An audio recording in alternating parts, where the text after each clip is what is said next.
Yes, so I am a composer and a sound designer. I've been a professional composer for 23 years now, mostly in Vancouver, though I've worked across Canada. I grew up in East Africa, Kenya, in a town called Nairobi, which you might know. And I had a totally different upbringing than what it's like here in Canada, which was super, super helpful later in my life. But I was a kid who always loved music, like, came out asking my mom apparently for a piano, which she had no idea where I would have even seen a piano, but it was the first toy I ever asked for was a piano. Always loved music. And I would devour my father's jazz records. He loved jazz. My mother loved disco, so I'd devour all of that. And on the radio in Africa at that time, and now too, it was popular music. So Michael Jackson, Janet Jackson, Stevie Wonder, those were the influences that I was getting. And then from on the fringe side of the radio was all this African music, really traditional stuff and sort of popular African music. So I sort of got a lot of that in my bones, you know what I mean? Before I'd even realized that this amazing thing was happening. And I kept asking for music lessons, and it sort of fell on deaf ears. And then when I was 9, we emigrated to Canada. And I think after a couple of more years of nagging, I finally got my wish, and I got this little tiny keyboard and piano lessons. And so, it was like waiting for so long. It was like releasing the hounds, I just devoured that piano and took in lessons like you couldn't believe. And I excelled at Royal Conservatory, and I went from grade 1 to grade 6 in 3 years. And then still wasn't happy, wasn't satisfied. I hated playing Beethoven and Bach, and I didn't enjoy doing the recitals. Something about that was so monotonous. Because I was still writing my own stuff, right? I mean, no clue how I'm writing it. Stems going the wrong way, trying to figure everything out, but I was writing my own music right from the get-go. So when I turned 14, I quit piano, and I got a composition teacher. And he was this old dude, trumpet player, I think I remember, old trumpet player. And he would come and give me lessons on theory and composition. And a lot of it actually was the stuff that I ended up learning again at VCC. So I didn't realize just how lucky I was that I was getting all this information so early. But he was giving me this information, and he'd go, this is cycle of fifths, and this is what you could do, and then he'd give me some exercises. And as I would do the exercises, he'd sit back in the chair and he'd fall asleep. He would just snooze, and then when I was done, I'd tap him on the shoulder. He was hilarious.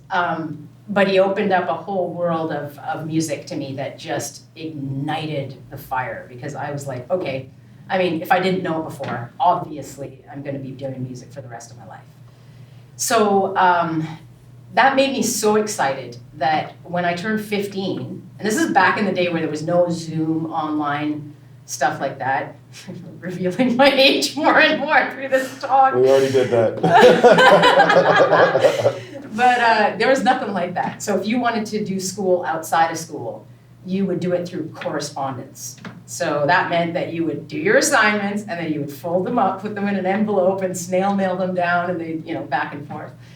So I decided, I'm going to do this. I'm going to finish high school through correspondence, and I'm going to apply to go to university and study music.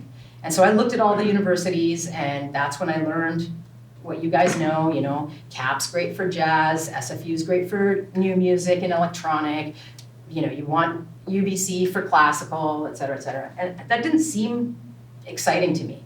And then I found VCC, and I was like, ooh, it's like world music, jazz, classical, all this stuff. And the composer in me was like, yeah, right? So I made this really hilarious portfolio, which I should have brought today, because you guys would have had such a laugh. Like, it had pictures drawn in it and scores that I had written with stems backwards still, right? Totally scratch, but the music was there.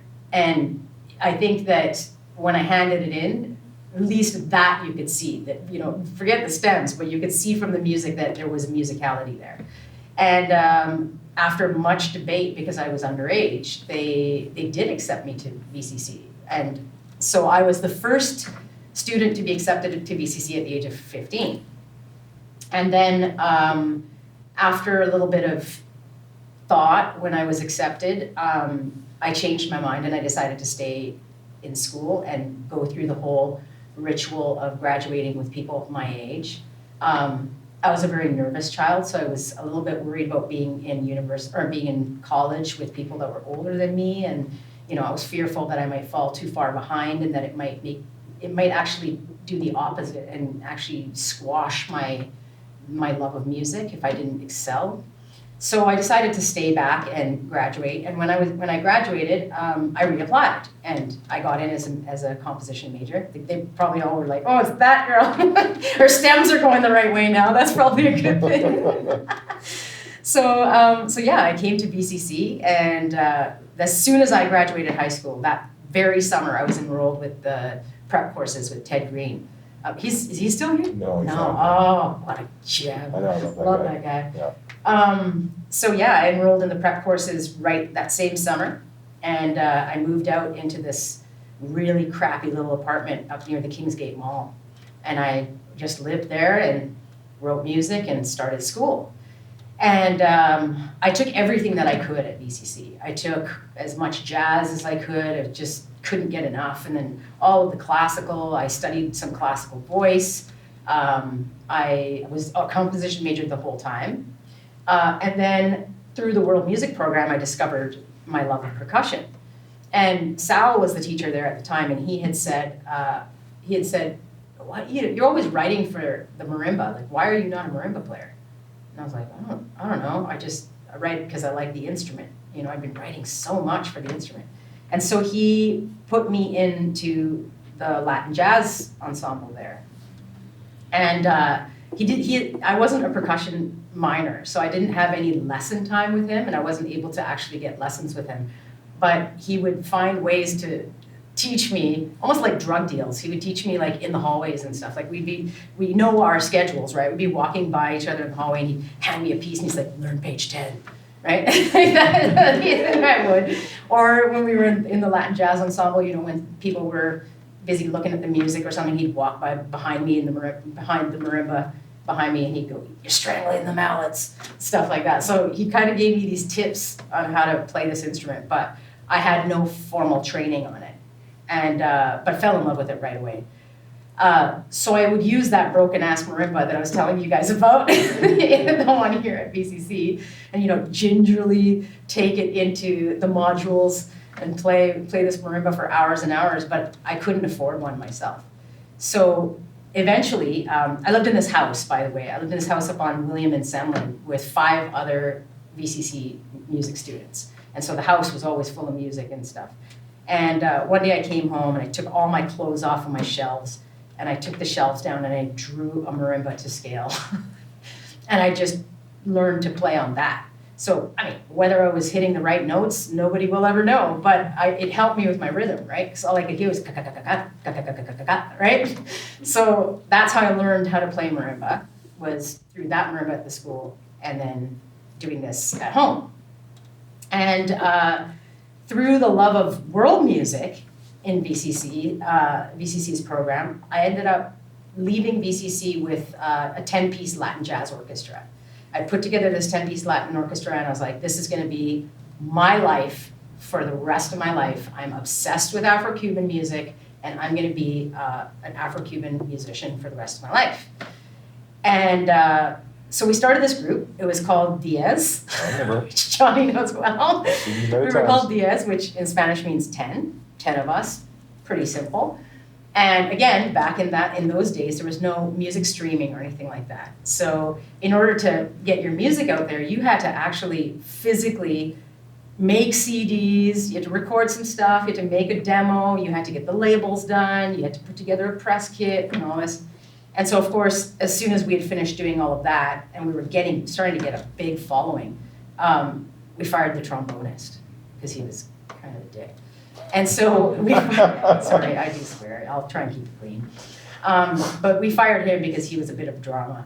And so, and we had a big following in the Latin community, and so they would always come to our gigs and laugh at us because we were called Diaz, and there was only 9 of us on stage, right? So, so silly, eh? And so, in the meantime, I thought probably what a lot of you are thinking or considering, especially the two of you, as you're about to leave VCC next year. Do you continue your schooling? What's the next step? Do I need my master's? Do I need my doctorate? Do I need all this stuff? And I was very concerned about that because I thought if I didn't have the papers, I was going to be in real trouble if I wanted to teach or if I needed something to fall back on. For some reason, that those papers meant a lot. So I enrolled at SFU and decided, let's check out what the new music sort of scene is because I hate new music. And so I thought, might as well learn about it. So I went there to study composition, and while I was there, and I had the band, somebody came up to me and they said, do you want to play percussion in a theater show? And I was like, yeah, no, that sounds kind of lame. And then they asked me again, and I was like, no, I think I said no. And then they asked me again, and I'm like, I got no income. Like, why am I saying no to this? I think I should just go for it, you know? This will help me with rent or whatever. It really was a money gig. And I thought, I'll just get through it, you know? I assume theater is very cheesy. It's the one thing they don't talk about at VCC is the theater. And so this was a community play that was put together with a bunch of artists from here in Vancouver. And it was called the Leaky Heavens Circus. And at the time, I didn't know who these people were. And it turned out that these were some of the most amazing, greatest artists in all of Canada that had come together to put this thing together. But I didn't know this. I just knew that the lights are going down and that it's gonna get moody in here. I'm okay with it. As long as the camera is fine, I think. Yeah, it's fine. Okay, so I ended up going into this rehearsal and I had no idea what to expect, right? So being the consummate pro, I arrived early. Okay, maybe we should deal with that. I arrived early, I'm on time, I've got all my instruments set up, everything that we were taught, right? Be a pro. So I go in there, people are late. It's like, in this theater, it's at the Cultch, if you know where that is. The Vancouver East Cultural Center, there's a stage right up on Venables. So I go in there and it's an absolute gong show. It was the opposite of everything that I learned at VCC about being a professional. There were like children running around and like there were dogs. People were trying to play my instruments, like, you know what I mean? Like it was just bad. I started off and I thought, okay, this is bad. This is bad. This is gonna be bad. But I've got to soldier through this. By the end of that first rehearsal, I went home and I told my housemates, my other musician housemates, that I was going to quit the band and that I was going to become a theater composer. And the reason was because as a composer, I loved composing and there was nothing about it that wasn't right other than it always felt to me like something was missing from the equation for me. And I found out during that rehearsal that the missing equation for me was the story. And that's how I became a theater composer and a film composer. So there's something about creating sound to a story. I needed to tell a story. So I decided to become a theater composer. And I got laughed at a lot for that because it sounded pretty geeky. But also when I said yes to that theater show, I was dreading the word theater because I assumed that meant all the cheesy Andrew Lloyd Webber that's what I thought theater was. I had no idea at the time that there was this entire underground, gritty theater scene in Vancouver where people were just Bjorking that shit out. And I was about to go on a huge adventure that would last still today. It's not the main body of my work nowadays, but I still do theater. So this is what I wanted to talk to you about today was the theater. One, because you do not need a master's degree or a bachelor's degree or a doctorate to get into this business. Not to say that you shouldn't continue doing your schooling and get those things, but you don't need that to get into this industry, you can walk into that industry the day you walk out of VCC if you prepare, and here, I'll help you with what that is. And secondly, there's not one way to get into this industry, there are 5. So it's just way more possibility. And the other reason I wanted to talk to you about theater specifically was because when I came out of VCC, when Lawrence asked me to speak here, he said, you can speak about any aspect of your career that you want to speak about. And I thought, oh, well, when I came out of VCC, what was the biggest question I had or the biggest problem I had? And it was, you know, now I'm out in the world, like, great, I have all this training, but like, where's the jobs at, right? Where's the jobs? Where's the money? How do I start? And how do you start when you don't even have a resume, right? That's tricky. I understand that struggle, and it's real, and I understand it. But there is a way, there's a way. And it doesn't mean, you know, me telling you about the theater doesn't mean that I'm telling you should go into a whole career of theater. This could be something that you do for a few years. You get some shows under your belt, you get some experience, you get to do something completely new and radical that's gonna bend your mind and turn you into a better composer or a musician or whatever it is that you're going into it with, you know? But anyway, this is why I wanted to focus on theater, because they don't teach it at VCC. You don't hear anything about it. I could do an entire year's worth of courses on just the scoring, how to score for theater, you know, both electronically and live. There's just so much information there to be had. Like I was telling Johnny just before you guys got here, I did a masterclass recently at UBC for an hour and a half, and we just talked about underscoring. That was it. There was just so much to be talked about, you know? So there's a lot of information there on how to actually create scores for theater, but I'm not going to talk about any of that here because I simply don't have the time. We can ask questions about it after if you want. But what I really want to get across, no matter what in the time frame, is what those 5 ways of getting in are and how you can do that. So the first one is the arranger. This one is a little bit, it's not the easiest way to get in because there's not a lot of jobs for arrangers in the theater. But the reason for that is also because the scale of theater in Vancouver is so much smaller than it would be in New York, for example. But I don't know where any of you are going. Maybe one of you is going to end up in New York and this is something that kind of interests you, and perhaps you're a great arranger and this is an avenue to look at. So the arranger in theater is pretty similar to an arranger out in the music world or in bands and things like that. You're going to be arranging charts for composers, usually, or perhaps sometimes a musical director needs a different arrangement of something and they would call in an arranger. Again, because the scale of theater in Canada is so small compared to other parts of the world, usually those jobs do fall to the composer to do. Where it doesn't fall to the composer to do, and you might be able to get in as an arranger, is when a composer is double booked and does not have the time to arrange the scores, which happens sometimes, or they, for whatever reason, they've decided that they want to hire an arranger to do that stuff and get the scores ready for the cast, the singers, and the musicians. But having said that, there are those jobs around. The second point of entry into this industry is the musician. So you can become a musician in theater fairly easily. The one role that we all know about is the pit musician. You've probably done that a couple of times for theater, have you? Not live theater, no. I mean, a cruise ship is the closest thing I've come for that. Okay. Yeah, being a pit musician is usually considered kind of just a money gig.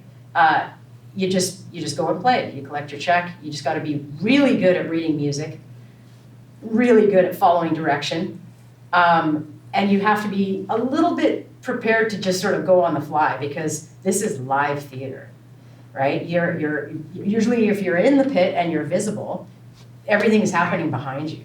You can't really see what's going on. So, being a pit player was never a draw for me because I didn't like that disconnect. And then there's other ways that you could be a pit musician where the pit or all the musicians are actually not even in the pit or visible at all. You are in another part of the theater, like in a room like this, and the conductor's watching a screen that's filming the action, and you're just being conducted and you're playing to the action of the play. Again, kind of disconnected. You know, you're not really a part of the whole action, but it is a point of entry for some work, right? So in order to be a pit musician, like I said, you just need to be a really good player and be able to follow direction and just kind of leave the drama at the door. Well, that is kind of a given for every aspect of ever being a musician, ever. Leave the drama for the stage.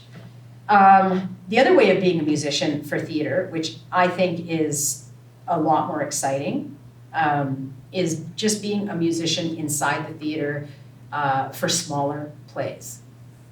So the reason that's more exciting is because you'll often get invited to be in rehearsals. So it's a smaller room, it might be just this many people, or twice this, or maybe 3 times this, but you are in the room with the actors, you are in the room with every single department at some point is gonna come into the room. Set design, lighting design, costume design. Like, this is the other thing about theater. You wanna talk about your network expanding substantially in a way that you can't when you're just following the music route. You follow music, you meet a lot of musicians, a lot of producers, a lot of engineers, which is fabulous, you know, do that too. But in the theater, you get to meet stage managers and props masters and like all of this stuff. And you have no idea yet where your trajectory is gonna take you and when you're ever gonna need a lighting designer. Maybe someday you're gonna have a huge commission to put on your own show, and you know a great lighting designer that works well with you because you've worked with them 5 times in the theater, right? It's just awesome to have those connections. So yes, when you are a theater musician, you get to be inside of the room, and something happens there. You know, if any of you have ever been in a band before, you know, there's this incredible familial connection that happens between bandmates. It's like your family, right? This is what happens in the theater as well. So every time you do a show, you connect with all these artists and you go on this journey of creating the show from the get-go and then to opening night, and then it doesn't even end there. It's so beautiful. It doesn't even end there. That's where the journey begins, because then you get to do this, you know, a month, 2 months long run of a show, and you get to be part of how the show gets tighter and tighter and how it morphs, and you'll notice things about the way the actors, you know, are tightening their performances and things like that. And also being a theater musician, it's live theater. Anything can happen, right? So, for example, one time I was at the Arts Club doing a musical adaptation of Cyrano de Bergerac, right? Luckily it was my music, because you know, I'm not the best reader. But we were on stage, we were performing, and it was a huge scene, and out comes Cyrano, and he comes out with his sword, and he's ready to go, and he's singing this tango that I had written. And then he just decided to skip a few verses, right? So like the beauty of having live musicians there is that you know the show so well as do the actors, but it's live. And if somebody falls, you can be there to help them, you know? So we just picked up exactly where he was, and he was just like, oh, thank God. Like you could see it, you know, I'm like, thank goodness that the musicians are here for me, right? Whereas if it was a recording, I mean, he's kind of SOL at that point, right? He has to figure it out himself. So being a live musician in the theater is a really important role, and it comes with a lot of responsibility, but it's a lot of fun. Plus you meet other musicians too, right? Because you're usually playing in a band. It's very rare that it's just one musician, but it does happen.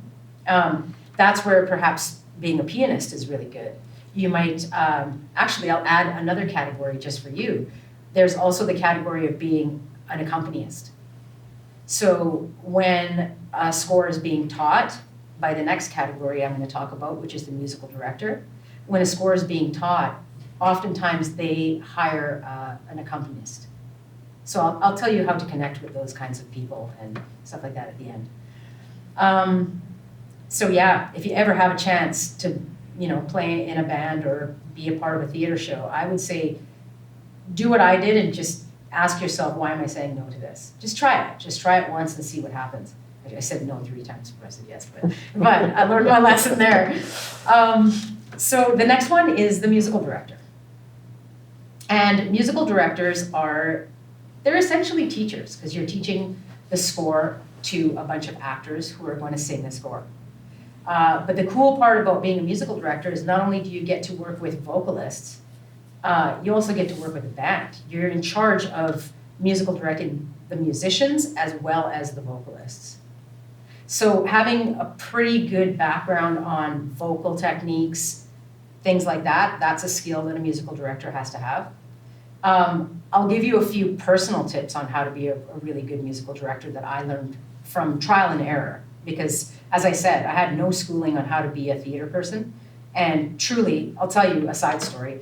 The first professional job I was hired for, I was 19. And I had been hired to write the score. And then they were like, oh, and you're musical directing it. And I just kind of went, yeah. Because I was, too afraid to ask questions. And day one of rehearsal started at 10 a.m. with music with Joelysa, which meant I was on. And 5 minutes before, I'm standing outside having a cigarette with the director. And I looked at him and I said, I don't know what a musical director does. He was just like, don't worry. He was the greatest director, like such a kind soul, right? And he knew I didn't come from a theater background. He's the one that hired me for the gig, so he liked my music already, so it was fine there. But he just said to me so gently, I mean, he could have done anything at that point and gone, what? But he just said, everything you wrote, you're just going to go teach it to them. And I went, okay. I was terrified walking at 19 years old, and I'm walking into a room with like the best actors in Canada and going, who am I to tell these people what they should be singing? Like just so much nerves, right? But that's how I learned how to musical direct. And over many plays, I learned that know everyone's name before you walk in the room. And I mean that. The biggest cast I ever had was 150 people. I learned their names. It just makes it so much more personable when you get into that room and you can actually say to that person, like, oh, yeah, Johnny, which part of the score are you having a problem with there? It's just immediately they feel so much better. Because you have to remember, when you're musical directing actors, some of them are really good singers and good readers, but a lot of them are not. And they're really nervous because you're coming in with, here's the score, it's horrifying for them. And so being the advocate for them, you're there to help build them up, is the skill that I learned. Know their names when you come in the room, and don't be a drill sergeant. There's a lot of musical directors out there, in fact, most of them, if not almost all of them that I know of. They have this drill sergeant technique that they come in with. So it's, you're flat, you're sharp, and just yelling at people, and instead of building people up when they're at their most vulnerable because they're not sure how to read the score and they're feeling all scared and the person beside them is twice the singer they are, and and an actor has a lot to worry about. They also have the entire script to worry about. They have to memorize all of that. Plus they're blocking where they're going to go, plus any dance moves that are happening with the singing. Actors they're quadruple threats, and they're to be respected, and they need help when they're learning this stuff because they're trying to do the best that they can to tell a story, right? So being a drill sergeant, I've found, never really works. It only dampens the room.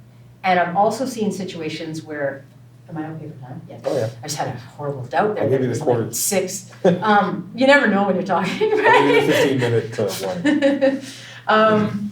So I've seen drill sergeants go in and sort of, try to yell people into submission, thinking that that's going to make the music stick. And instead, they end up with a mutiny where everyone's like, I hate this guy, or I hate this girl, like, whoever it is. Why you want that? Go in with goodwill. Always be generous when you're teaching music. And those are the primary skills that I would say that, other than, of course, being a great reader, understanding the entire score inside and out, and understanding the fact that your job is to get the score ready for performance, right? One more thing I'll add about being a musical director is that oftentimes the role of composing a score they'll ask you sometimes, will you musical direct this? So you end up being the musical director for your own score, which I think is a bonus, personally. I think it's a bonus because no one knows your score like you do. But if you're going to musical direct your own score, you've got to change caps. Once you walk into the room as a musical director, you are no longer a composer. You are there now for the performers. You're there to train the performers and help the performers learn the music. So you can't use that time to be like, ooh, maybe I can write a new melody over here. Ooh, let's do this with the score. Like, composing time is over. This is a different job. So just remember that, switch the cap, go in and be a musical director, be a boss, do the best you can.